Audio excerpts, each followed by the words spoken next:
Okay, from the radical nonviolence and purification of Jainism, let's turn to another giant of this era, another rebel sage who offered a different path. Siddhartha Gautama, the Buddha. Tell us his story. What sparked his quest? Siddhartha Gautama, the Buddha, who lived around 563 to 483 BCE, has one of the most compelling origin stories, I think. As you mentioned, like Mahavira, he was born a prince in present-day Nepal. His father, the king, received a prophecy that Siddhartha would either become a great ruler or a great spiritual teacher. And the king preferred ruler. Definitely. So he tried to shield Siddhartha from any sight or experience of suffering that might make him question worldly life. He kept him confined within the palace walls, surrounded by constant beauty, pleasure, luxury. Siddhartha literally grew up having never seen real old age, sickness, or death. Wow. Completely sheltered. Completely. But the story goes that eventually, driven by a deep curiosity about life outside the palace, he convinced his charioteer to take him out. And on these trips, he encountered the famous four sights. The four sights. First, he saw a frail, decrepit old man.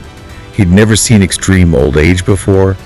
Then he saw a person racked with disease, again shocking to him. Third, he saw a funeral procession carrying a dead body. This was the first time he confronted the reality of death. These must have shaken him to the core. Absolutely. He realized that these forms of suffering, old age, sickness, death, were unavoidable parts of life, even for a prince like him. This deeply disturbed his previously carefree existence. But then came the fourth sight. He saw a wandering ascetic, a monk, who looked completely serene and peaceful, despite having no possessions. A glimmer of hope. Exactly. Seeing the monk made Siddhartha realize there might be a way out of suffering, a path to peace. These four sights together triggered his existential crisis and ignited his determination to understand the nature of suffering and find a way to end it, not just for himself, but for everyone. So he left the palace. He did. He renounced his princely life, his wife, his newborn son, everything, and embarked on a spiritual quest. He studied with teachers, practiced extreme asceticism for years, nearly starving himself. But that wasn't the answer either. No, he realized torturing the body didn't lead to enlightenment. So he adopted a middle way, avoiding both extremes of indulgence and the self-mortification. Yeah. He then sat down to meditate under a Bodhi tree, vowing not to rise until he found the truth. And that's when he became enlightened. After a profound period of deep meditation, confronting his own inner demons and gaining deep insights, he attained enlightenment, or Bodhi. He became the Buddha, which simply means the awakened one.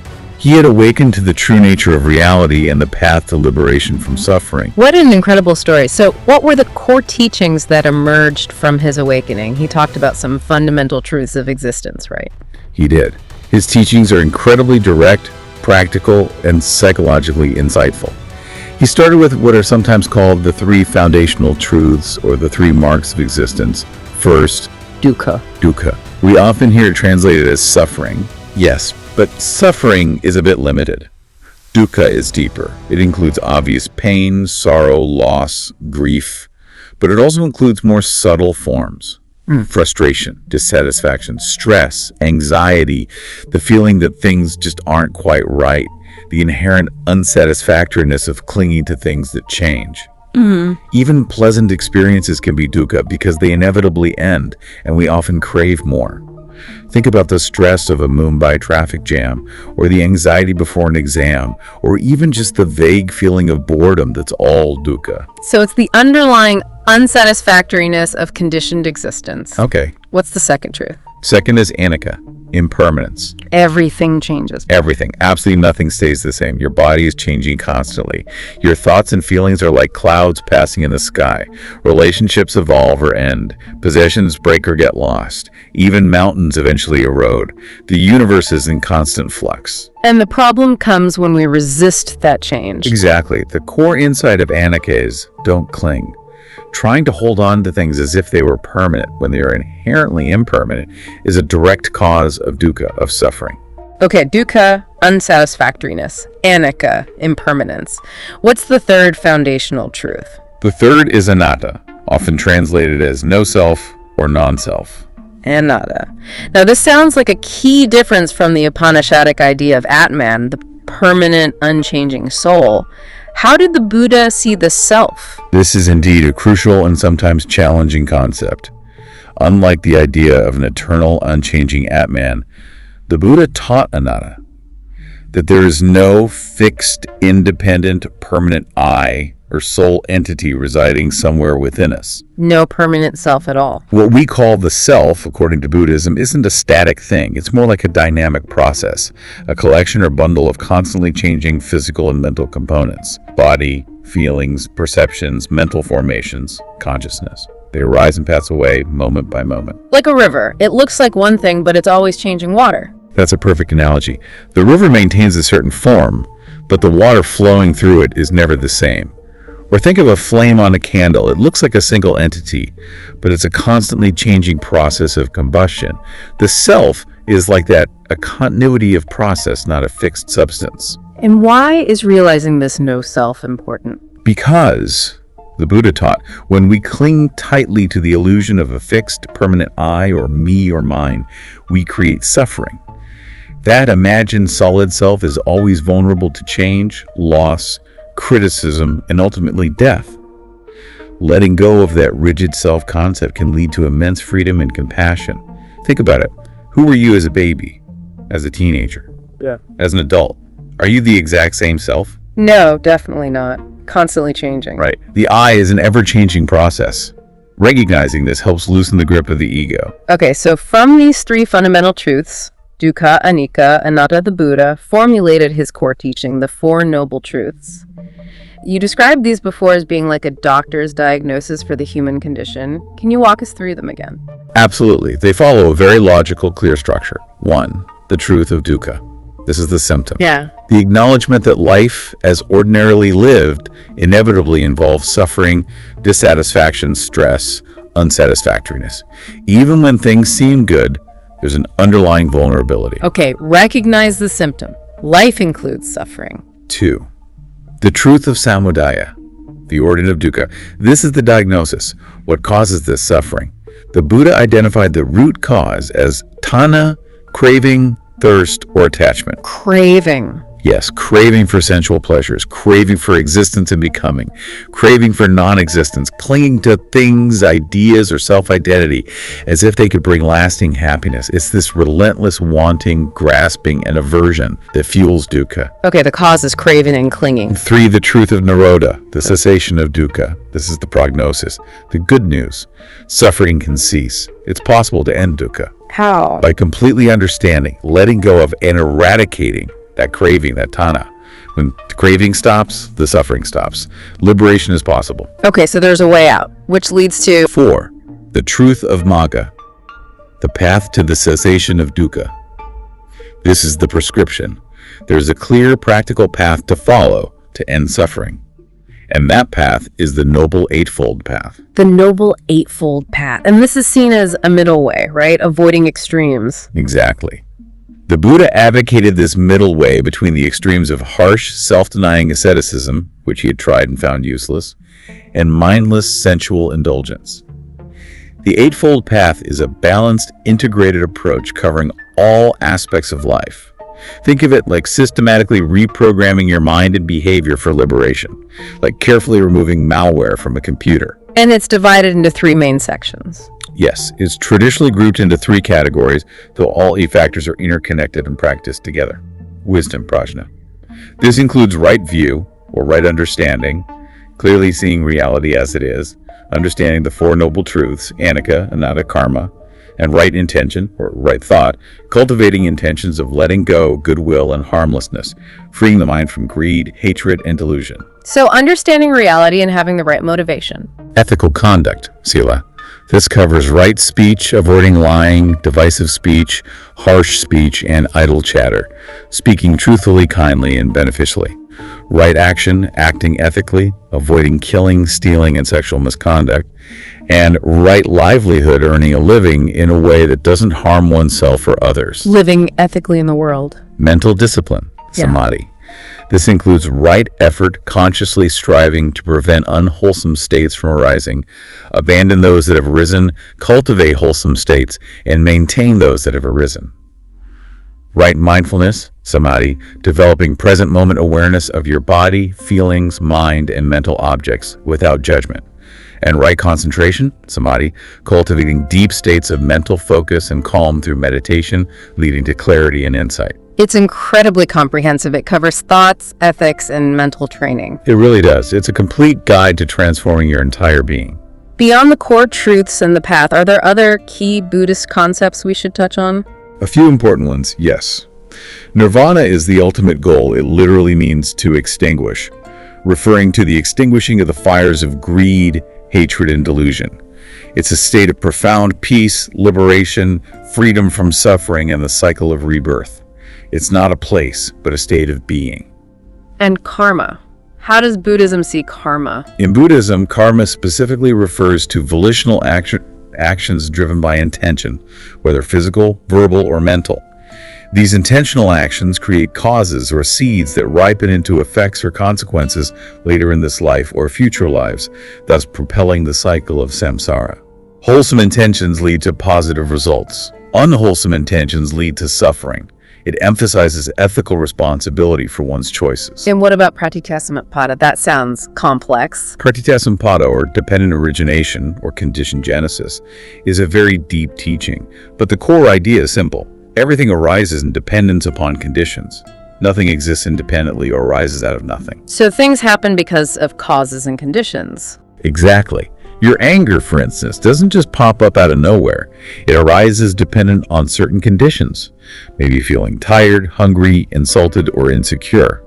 If you understand the conditions that give rise to anger, you can work to change those conditions, and the anger may cease. It teaches us to look for the interconnected web of causes, rather than blaming things on random chance or single isolated factors. Okay, bringing this all down to earth for you listening. How can these Buddhist ideas practically help us deal with everyday stuff like anger, loss, or just feeling overwhelmed? They offer incredibly practical tools.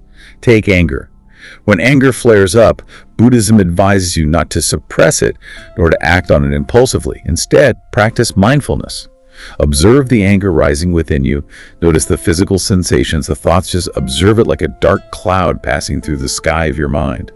Recognize it as impermanent, anicca. By observing without feeding it, the anger often dissipates on its own, preventing you from saying or doing something harmful. And dealing with loss, like a breakup or losing a job. Here, the understanding of anicca, impermanence, and dukkha, suffering arises from clinging, is key. Instead of resisting the reality of the loss and getting stuck in why me, Buddhism encourages acceptance. Acknowledge the pain, grieve the loss, but also gently remind yourself that change is the nature of life.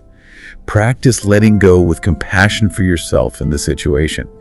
It allows you to move through the pain without getting trapped by it. And just the constant mental chatter and distractions of modern life. Mindfulness, sati, is the core practice here. Learning to bring your attention fully to the present moment, whatever you're doing. When you eat, just eat. Notice the taste, the texture. When you walk, just walk, feel your feet on the ground. When you listen to someone, really listen. By training your mind to be present, you cut through the mental noise, reduce stress, and experience life more fully and directly. It's a powerful path to inner calm amidst outer chaos. 4. The pinnacle of understanding. Vedanta, the quest to know self and God. Wow. Okay, we've covered so much ground. The Vedic roots, the Upanishadic insights, the practical disciplines of yoga, the radical paths of Jainism and Buddhism. Now, expert, we arrive at what many consider the absolute peak, the crown jewel, perhaps, of Indian philosophical thought, Vedanta. Yes, Vedanta. As we touched on earlier, the name itself means the end or culmination of the Vedas. It really takes those profound, sometimes cryptic insights from the Upanishads and systematizes them, delves even deeper, asking the most fundamental questions imaginable. Questions like? Questions that really hit at the core of our existence, like, who am I really? beyond my name, my body, my thoughts, my personality, what is my essential nature? Yeah. Or is this world I see and touch, is it ultimately real? Or is it maybe more like a dream, an illusion, and maybe the biggest, most mind-bending one? Go on. What is the relationship between me, the individual soul, and God, or the ultimate reality? Is God totally separate, out there? Or could it be that my true self is that ultimate reality? These aren't just intellectual puzzles. Vedanta sees them as inquiries vital for liberation, for ending suffering. So Vedanta tackles these ultimate questions, but you mentioned earlier it's not just one single philosophy, right? It branched out. That's right. While rooted in the Upanishads, Vedanta evolved into several distinct schools or streams of interpretation, mainly differing on that crucial question of the relationship between the individual soul, Atman Jiva, the universe Jagat, and the ultimate reality, Brahman. There are three major schools we should definitely explore. Okay, what's the first and probably the most famous one? That would be Advaita Vedanta. Advaita literally means non-dual, so this is the school of radical non-dualism. Its most brilliant and influential exponent was the legendary philosopher Saint Adi Shankaracharya, often just called Shankara, who lived around the 8th century CE. Shankara. He sounds like a major figure. Absolutely phenomenal. A true child prodigy, said to have mastered the Vedas by a very young age, became a monk, and then traveled the length and breadth of India on foot, debating scholars, establishing monasteries, and powerfully reviving this message of pure, uncompromising non-dualism. He had an immense impact. So, what is the core message of Advaita? Non-dualism, all is one. What does that mean in practical terms? The core teaching of Advaita is breathtakingly simple, yet profoundly deep. Brahman alone is real. Brahman, that infinite, eternal, unchanging, absolute reality, which is pure consciousness and bliss, is the only ultimate reality. Okay, Brahman is the only reality. Right. So what about this world we see? What about me, this individual person? According to Advaita Vedanta, the world of names and forms that we perceive through our senses, the world of separate objects, people, experiences, is ultimately an illusion, or Maya. Maya. Illusion. Like it's not really here. Not exactly that it's not here, but that its reality is relative, not absolute. It's like a dream. When you're dreaming, the dream world feels completely real, right? You experience fear, joy, effort within the dream. Totally. Feels real at the time. But when you wake up, you realize it wasn't ultimately real. It was a projection of your own mind. The only real thing was the consciousness that was aware of the dream. Advaita says this waking world is similar. It appears real, it functions according to certain laws, we interact with it, but it doesn't have independent ultimate reality apart from Brahman. It's a superimposition onto Brahman, like seeing a snake in a rope in dim light. The rope, Brahman, is real. The snake world is a temporary misperception. Okay, so the world is Maya. What about the individual soul, the Atman? Here's the crux. Advaita declares that the individual soul, the Atman, is not different from Brahman. Your true essence, that core consciousness within you, is the universal consciousness. Like the space inside a pot is not different from the space outside the pot. Break the pot and it's all just space. So Tattvamasi, that is the ultimate truth for Advaita. Exactly. And the path to liberation, moksha, in Advaita is primarily through jnana yoga, the path of knowledge or wisdom. It involves deep inquiry, study of scriptures, especially the Upanishads under a qualified teacher, reflection and meditation aimed at directly realizing, experiencing the truth of Aham Brahmasmi, I am Brahman. It's about dismantling the ignorance, avidya, that makes us believe we are separate, limited individuals. Wow. Okay, that's a very high non-dual perspective. What's the next major school of Vedanta? How did it differ? The next major school is Vishishtadvaita Vedanta, which translates as qualified non-dualism.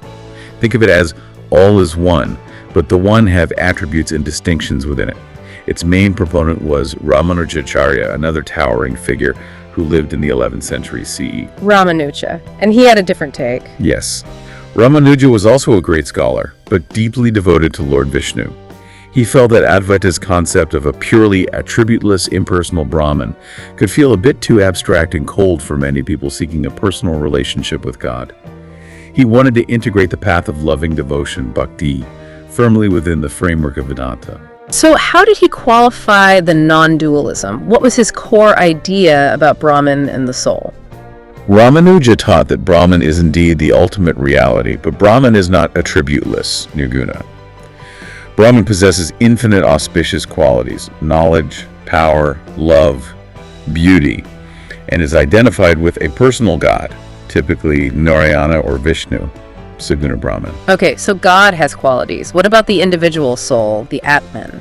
For Ramanuja, the individual soul, Atman or Jiva, and the material world are also real, but they are not separate from Brahman. They are like attributes or modes of Brahman. He used the analogy of the soul being like the body of God, distinct yet inseparable and entirely dependent on God.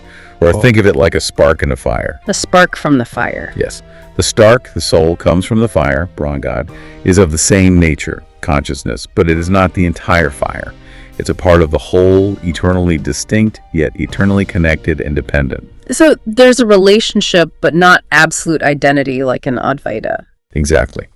And because there's this relationship between the distinct soul and the personal God, the primary path to liberation for Ramanuja is bhakti, intense, loving devotion and surrender to God. Through loving God, serving God, meditating on God's glorious qualities, the soul overcomes its ignorance and karma and attains eternal communion with God in a heavenly realm, Vaikuntha, retaining its individuality but sharing in God's bliss. So Advaita is about merging into the ocean. Vishishta Advaita is about being eternally in loving relationship with the ocean as a distinct wave or spark. That's a pretty good way to capture the difference, yes. It allows for a personal relationship with the divine. Okay, so we have non-dualism, Advaita, and qualified non-dualism, Vishishtadvaita. What's the third major school? The third is Dvaita Vedanta. Dvaita simply means dualism.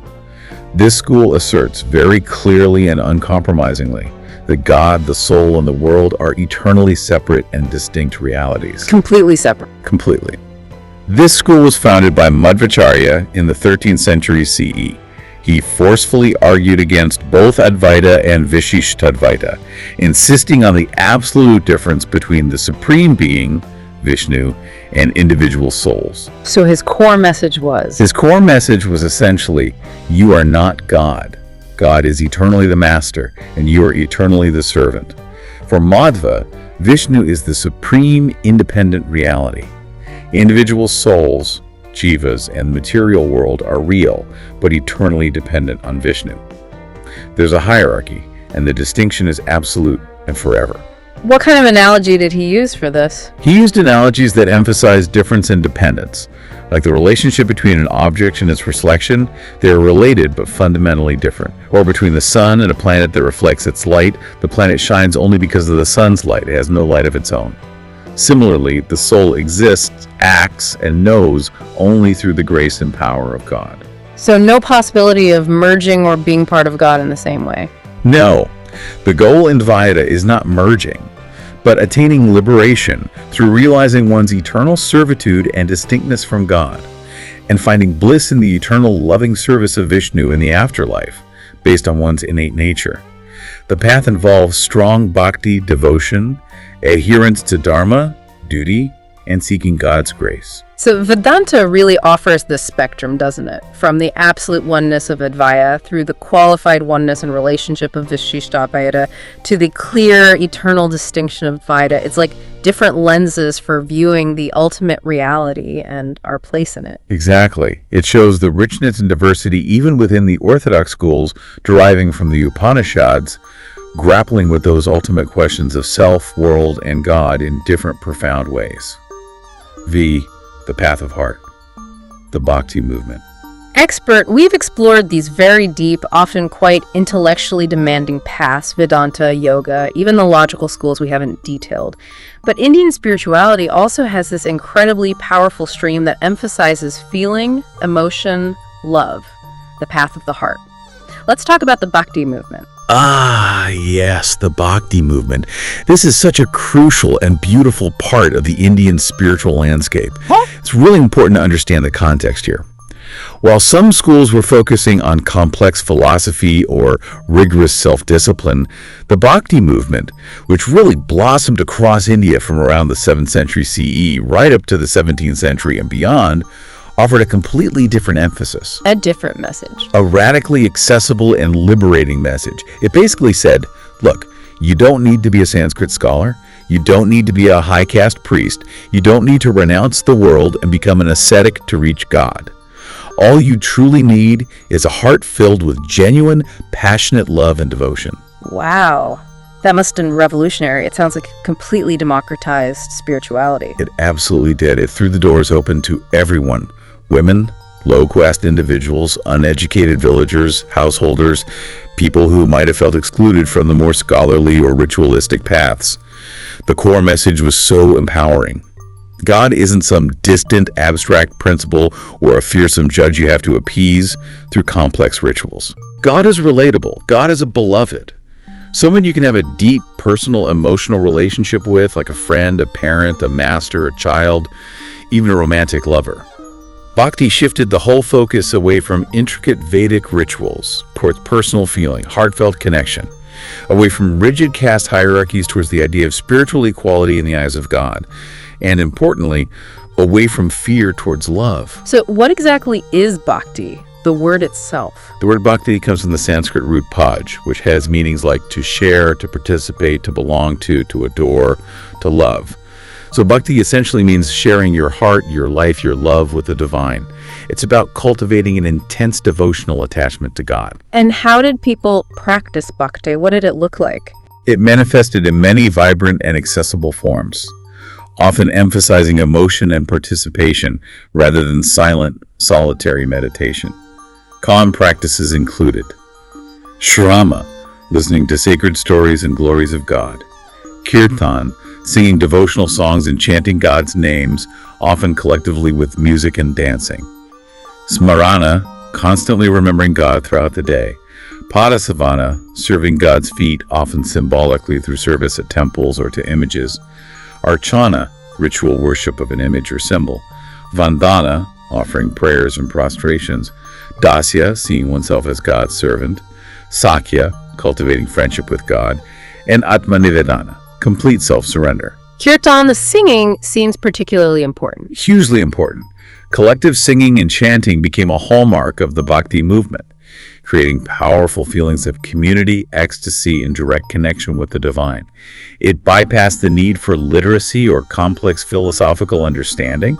You just needed a voice and an open heart. And this movement wasn't just confined to one region, was it? It spread everywhere. It swept across the entire Indian subcontinent like wildfire, adapting itself to different regional languages and cultures. It arguably began in the Tamil-speaking South with the Alvars, devotees of Vishnu, and the Anars, devotees of Shiva, poet saints who composed incredibly passionate, emotional, devotional poetry in Tamil, the local vernacular, not elite Sanskrit. So it immediately connected with ordinary people. Exactly. And from the south, this wave of devotion spread north, east, and west, inspiring saints and poets who composed bhakti literature in Marathi, Kannada, Hindi, Bengali, Punjabi, Gujarati, and other regional languages. This was crucial for making profound spiritual ideas accessible to the masses. And this movement produced some truly legendary figures, didn't it? Saints whose stories and songs still resonate today. Oh, absolutely. So many inspiring figures. Think of Mirabai in 15th-16th century Rajasthan, a Rajput princess married into royalty, but her heart belonged completely to her beloved Lord Krishna. She defied conventions, right? Completely. She refused to adhere to the expected roles of a queen, faced persecution, maybe even attempts on her life. But she never wavered in her devotion. She left the palace, wandered as a devotee, composing and singing these incredibly beautiful, heartfelt bhajans, expressing her intense love and longing for Krishna. She became this timeless symbol of pure surrender, showing that love for God transcends all social barriers. Amazing. Who else stands out? Well, there's Kabir, probably 15th century, from Varanasi, a weaver by profession, possibly born into a Muslim family, but influenced by Hindu bhakti and Sufism. He was radical in his own way. He fearlessly challenged religious hypocrisy and empty ritualism, whether Hindu or Muslim. He taught that God, or Ram, or Allah, wasn't confined to temples or mosques, but resides within your own heart. His poetry, often in the form of simple couplets called dohas, is incredibly direct, powerful, and often uses paradox. He famously said something like, "O seeker, where do you search for me? Lo, I am beside you. I am neither in temple nor in mosque. I am in the breath of all breaths." He emphasized inner purity, love, and the essential unity of all beings beyond religious labels. A real voice for unity. Definitely. Then you have Tulsidas in the 16th century, who did something monumental for North India. He wrote the epic story of Lord Rama, the Ramayana, not in accessible Sanskrit, but in Awadhi, the local dialect of Hindi.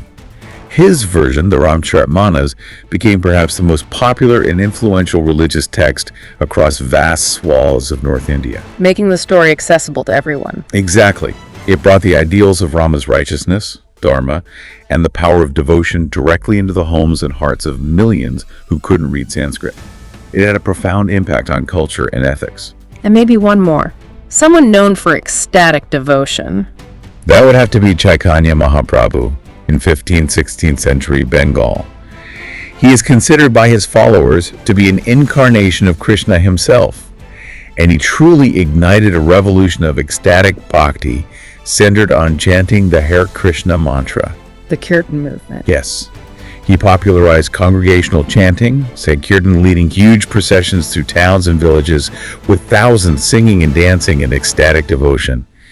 He emphasized that in this challenging age, the simplest and most effective path was chanting God's names with love. He showed that spiritual awakening could be a joyous, communal, deeply emotional experience. It sounds so immediate, so different from the quiet inward paths, maybe. It can be. Think of this analogy. Imagine a small child who's scared or hurt. Does the child sit down and try to logically analyze the problem or perform a complex ritual to feel better? No, they usually just run straight to their parent, right, for a hug. Exactly. They run to their mother or father, seeking that safe space, that unconditional love and comfort, that immediate instinctive turning towards a loving presence, that feeling of complete safety and surrender where logic and ego fall away and only the heart speaks. That's the essence of bhakti. It's a direct, intuitive, heartfelt connection. That's a lovely analogy, and it feels very accessible. Maybe for you listening, you could try a tiny bhakti practice, like just lighting a candle, sitting quietly for even 2 minutes, and just talking to the divine, however you understand that presence, like you would talk to your closest, most trusted friend. See how that feels. It's worth trying. The impact of the bhakti movement has been immense and lasting. It powerfully established that love and emotion are valid, potent paths to spiritual realization. It championed the idea that everyone is inherently worthy of divine love and connection, regardless of birth or status. And it taught that ordinary everyday life work, family, relationships can be infused with sacredness through the spirit of devotion and selfless service. It truly brought spirituality down to earth and into the heart. 6. Indian philosophy, a toolkit for modern life. Okay, experts, this whole journey has been fascinating, exploring these ancient roots, profound ideas, diverse paths. But let's bring it right home now. What does all this mean for you listening today, dealing with, 21st century problems, traffic jams, work stress, relationship issues, information overload? This is where the rubber really meets the road, isn't it? And the amazing thing is, Indian philosophy was always meant to be practical. As we've said, it wasn't just theoretical speculation. It was developed by brilliant minds, trying to solve the fundamental human problems of suffering, confusion, stress, fear, the grip of the ego. So it's like a toolkit. Exactly. It offers this incredibly rich, time-tested toolkit filled with insights and practices that are surprisingly relevant for the everyday struggles we all face, no matter what century we live in. Okay, let's test that. Let's take some common modern problems and see what the toolkit offers. How about problem 1? I just lost my job. I feel like a complete failure. My whole sense of worth is gone. That's a tough one, many face. It's incredibly tough. Yeah. And the root cause, philosophically speaking, often lies in that ego-based identity.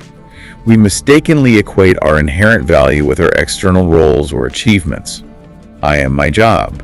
My worth depends on my salary or status. So what's the antidote from the toolkit? Vedanta, especially Advaita, offers a radical perspective shift. You are not your job. Your true identity is Atman, that unchanging eternal awareness. Your intrinsic worth is infinite, boundless, and completely independent of temporary roles, successes, or failures. The job was just an upadi, a temporary covering or role, not your essential self. And the practice. Daily self-inquiry. Maybe take just 5 minutes each morning and ask, who am I really beyond this role I just lost? Beyond my qualifications, my bank balance, my successes and failures, what is the core I that remains constant? This helps detach your sense of self-worth from those fluctuating external circumstances and connect with your unshakable inner value. Okay, powerful. Next one, problem 2. I overthink everything. My mind just won't shut up. It races all the time. So common today. Oh yes, the monkey mind. The philosophical root here is what Patanjali in the Yoga Sutras called vritti, those mental whirlpools, the uncontrolled, incessant chatter of thoughts, worries, plans. And yoga's answer. Patanjali's core definition, yoga's chittavritti nirodha. Yoga stills the modifications of the mind. It provides tools to calm that mental noise. Like what kind of tools? Simple, practical things you can do right now. Try that 4-4-4 breathing. Inhale slowly for 4 counts, gently hold for 4, exhale slowly for 4. Repeat for a few minutes. This pranayama technique directly calms the nervous system. Or practice mindfulness meditation, Diana. Sit quietly and just observe your thoughts coming and going like clouds without judging them or getting involved. You're not trying to stop the thoughts, just change your relationship to them, watching them instead of being swept away. It settles the whirlpools. Makes sense. Okay, problem 3. My partner broke up with me, or my best friend moved across the country. I'm devastated, heartbroken, deep pain here. Absolutely. A universal human experience. From a Buddhist perspective, this intense suffering often arises from attachment, clinging to people, situations, or feelings as if they were permanent and ours to keep. So the Buddhist answer involves Understanding anicca, the truth of impermanence. Everything changes. Relationships evolve, people move, situations shift. And dukkha, the teaching that clinging to what is inherently impermanent inevitably leads to suffering when it changes or is lost. the practice then. It's about cultivating acceptance and letting go with compassion. Acknowledge the pain, allow yourself to grieve, that's natural. But gently remind yourself, this too shall pass. Try shifting the focus from, why did this happen to me, to perhaps, what can I learn from this? How can this help me grow in wisdom or compassion? It's about learning to flow with life's inevitable changes rather than constantly fighting against them. Okay, how about problem 4? Someone really wronged me, betrayed my trust. I just can't forgive them. I'm holding on to so much anger and resentment that bitterness can be consuming. It truly can. The root cause here is krodha, anger, hatred, resentment. And Jainism in particular has a powerful perspective on this. It teaches that holding on to anger binds negative karma primarily to you, the one holding the anger. It harms your own soul's purity. So Jainism recommends Forgiveness. They have a saying, Shamavaresha Prashanam. Forgiveness is the ornament of the brave. It takes courage to forgive. And the profound insight is that you forgive not necessarily for the other person's sake, but for your own liberation.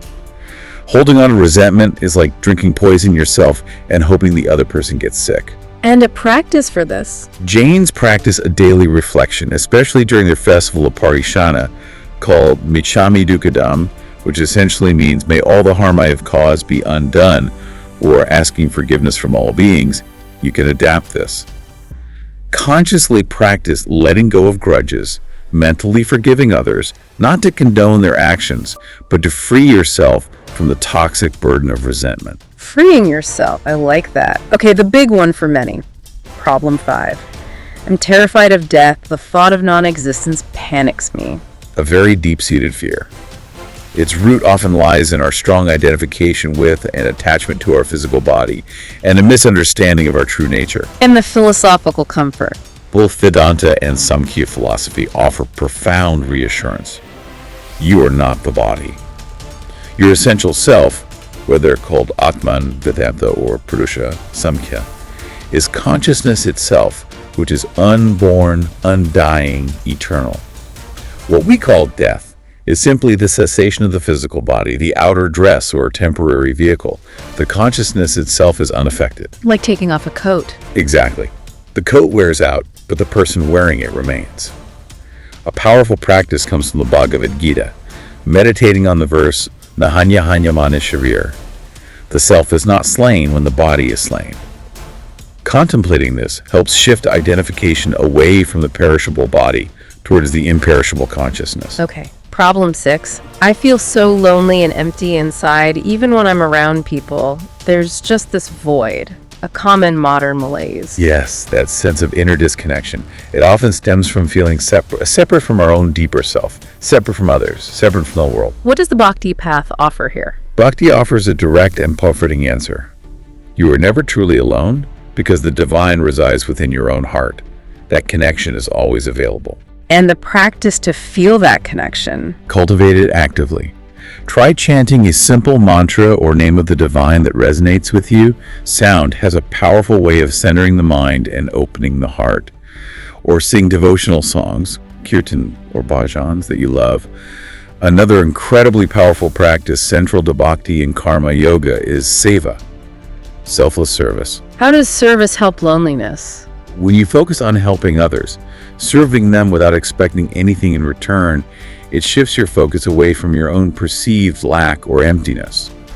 Connecting with and helping others often fills that inner void in a way that purely self-focused activities cannot. It connects you to the divine spark in others and reminds you of your interconnectedness. Makes sense. One last one. Problem 7. Life just feels unfair sometimes. I work so hard, I try to be good, but things still go wrong. I don't get the results I deserve. The fairness question. This frustration often comes from a deep-seated belief that external results should always perfectly mirror our efforts or intentions, and from being overly attached to specific outcomes. And the wisdom here.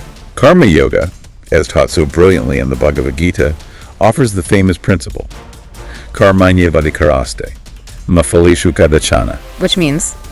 You have a right to perform your prescribed duties, but you are not entitled to the fruits of your actions. The core teaching is, focus on the action itself.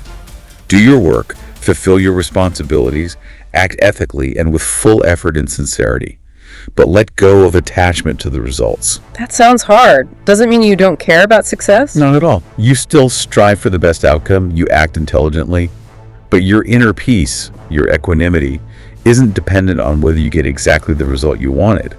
You find satisfaction in having done your best, regardless of the external reward or recognition. And a practice for this. Shift your focus. At the end of the day, maybe reflect or journal not on what did I achieve or what did I get, but on what positive action did I take? How did I contribute? Did I act with integrity? This focuses you on the process, on your effort and intention, which are within your control, rather than outcomes, which often aren't. Wow, okay, this toolkit is genuinely packed.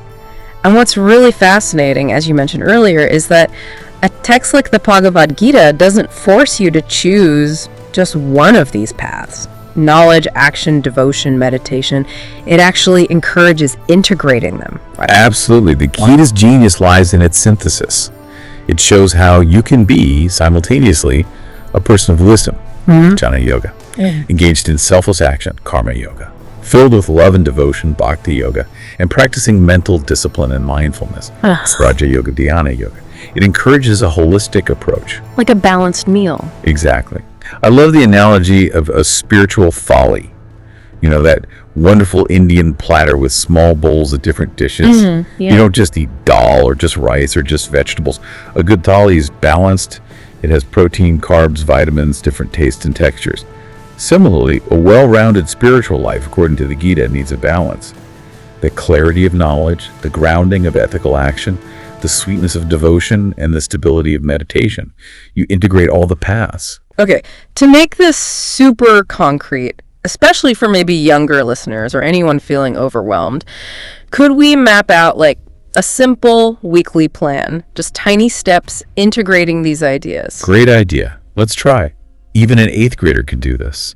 Yeah. Monday, Vedanta self-inquiry. Take just 5 minutes. Sit quietly and ask, who am I beyond my name, my school job, my thoughts, my body? Don't expect an answer, just hold the question gently. Okay, Monday, ask, who am I? Tuesday, karma yoga action. Pick one task, maybe homework, chores, a project at work. Do it with your full attention as well as you can, but consciously let go of worrying about the grade, the praise, or the outcome. Focus purely on the doing. Tuesday, act without attachment to results. Wednesday, back to devotion. Listen to or sing a song that genuinely uplifts your heart, something you find beautiful or inspiring. Or simply take a moment to think of someone you love and send them good wishes silently. Connect with feeling. Wednesday, connect with the heart. Thursday, dialogic and inquiry. Notice one assumption you often make about yourself. I'm bad at math, or someone else. They're always lazy. Write it down. Then try to think of one piece of evidence that might challenge that assumption. Just question one belief. Thursday, challenge one assumption. Friday, Jane Buddha ethics. Practice mindful speech for the day. Make a conscious effort. No gossip, no harsh words, even if you're annoyed. Try to speak only what's true, kind, and helpful. Just observe your words. Friday, mindful speech. Saturday, Siva service. Do one small act of kindness for someone, preferably anonymously, without expecting anything back. Hold a door, pick up litter someone else dropped, offer a genuine compliment, help with a chore without being asked. Saturday, selfless service. Sunday, reflections for the day. Take 5-10 minutes to look back at your week. When did you feel most peaceful, most connected, most stressed? Why? What small practice helped? Learn from your own experience. Sunday, review and learn. See, it doesn't have to be complicated. The core message is that this profound wisdom isn't just for saints in caves. You can practice it right here, right now. If you fall down, notice the feeling instead of just reacting. If someone's rude, try understanding they might be hurting, and forgive for your own peace. If you don't get the results you wanted, acknowledge your effort and let go. Talk to that inner presence when you feel alone. That's living philosophy. Outro. And just like that, we've reached the end of this particular deep dive into the truly incredible, incredibly vast, and as we've seen, profoundly practical universe of Indian philosophy. It's been quite a journey, hasn't it? From those ancient Vedic echoes and Upanishadic insights, through the disciplined paths of yoga, the radical compassion of Jainism, the mindful wisdom of Buddhism, exploring the depths of Vedanta's views on reality, and embracing the heart-centered devotion of the Bhakti movement. It really hits home that these aren't just, historical artifacts locked away in old texts or far-off monasteries. Not at all. They feel like living, breathing, highly relevant tools. Tools that seem perfectly designed, actually, to help us tackle our most common modern headaches, from anxiety and overthinking to navigating difficult relationships and facing those big existential fears. Ultimately, it all points towards finding a deeper sense of peace, a clearer perspective, and more authentic meaning in the middle of our often chaotic daily lives. So as we wrap up today, here's maybe one final thought for you to ponder, to take with you. Which one? Which one of these ancient yet strikingly relevant philosophical tools or perspectives resonated most with you today?